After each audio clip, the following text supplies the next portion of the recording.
With the conflict dragging on for almost 3 years now, Russia had a unique opportunity to win quickly in the beginning, but squandered their chances, giving rise for a much longer conflict with little end prospects. With both sides having different times of advancement, Ukraine has been capable of quick and surprising gains, while Russia has had a grinding sort of progress, which has picked up steam every now and then. But after 3 years, there are some truths that becomes more apparent. Ukraine isn't winning. Seen on the maps, seen with the limited periods of offensive pushes and the limited resources at hand, with a two-step offensive in the beginning of the conflict.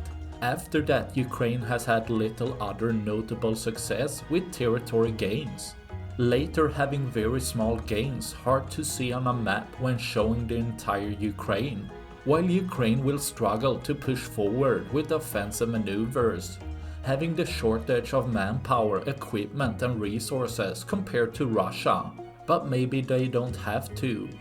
Because while Ukraine isn't winning, another truth is apparent. Russia is losing. While they have been the side conducting offensive maneuvers for the larger majority of the conflict, taking away the initial gains for the first few months, the progress is extremely small.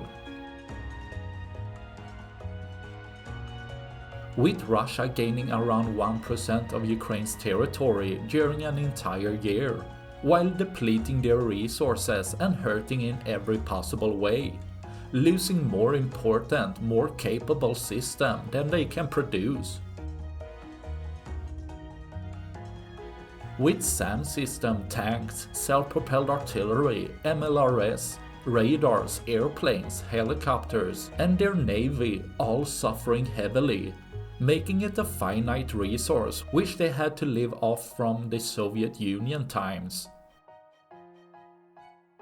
While their heavy equipment losses are a huge problem to continue the conflict for the future, it's just the tip of the iceberg of problems Russia is facing, with several hundred thousands of troops either wounded or lost in battle.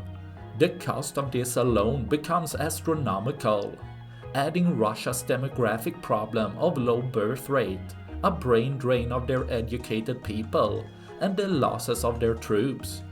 They are bleeding their country fast, having a demographic fall which will be felt for decades to come. While Russia is enduring these losses for now, doesn't mean that they will, want, or can endure them in the long term. Making a comparison to see the unsustainable losses Russia is facing, United States had an average of 3 people wounded or lost each day during their stay in Afghanistan, with a 10% loss compared to wounded, with the US continuing for 20 years before giving up. How long would they continue if they lost 10 people per day, or even 100? Possibly only staying half that time to 10 years or maybe less. Now increase it 5 times over again to 500 soldiers per day. The US would most likely retreat short thereafter.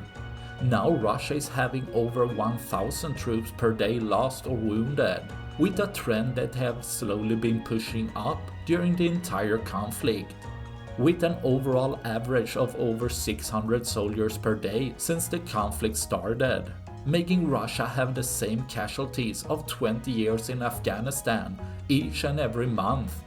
Also taking into account that Russia has half the population of the US, but as their economy is getting destroyed as well, trying to get around the sanction with their oil and gas.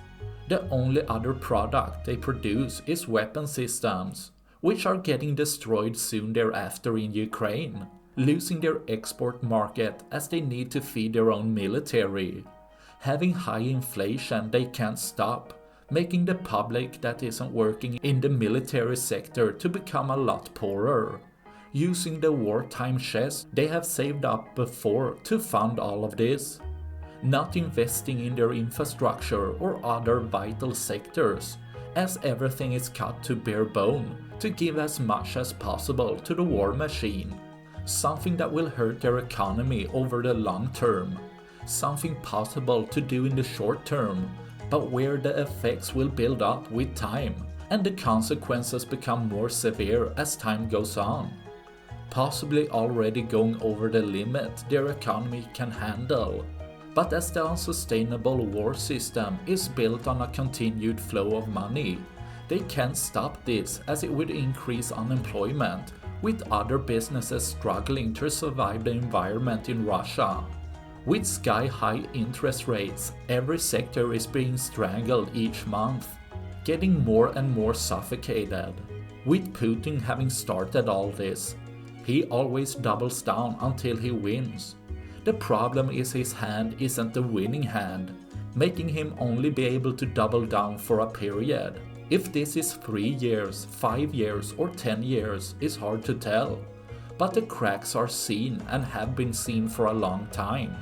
With the Russian public hoping for an end of the conflict in 2025, with the Wagner Group uprising, with high inflation unable to be stopped, with the ruble losing value, with losing allies as Syria, and with depleting weapon system stocks, and a demographic downward curve.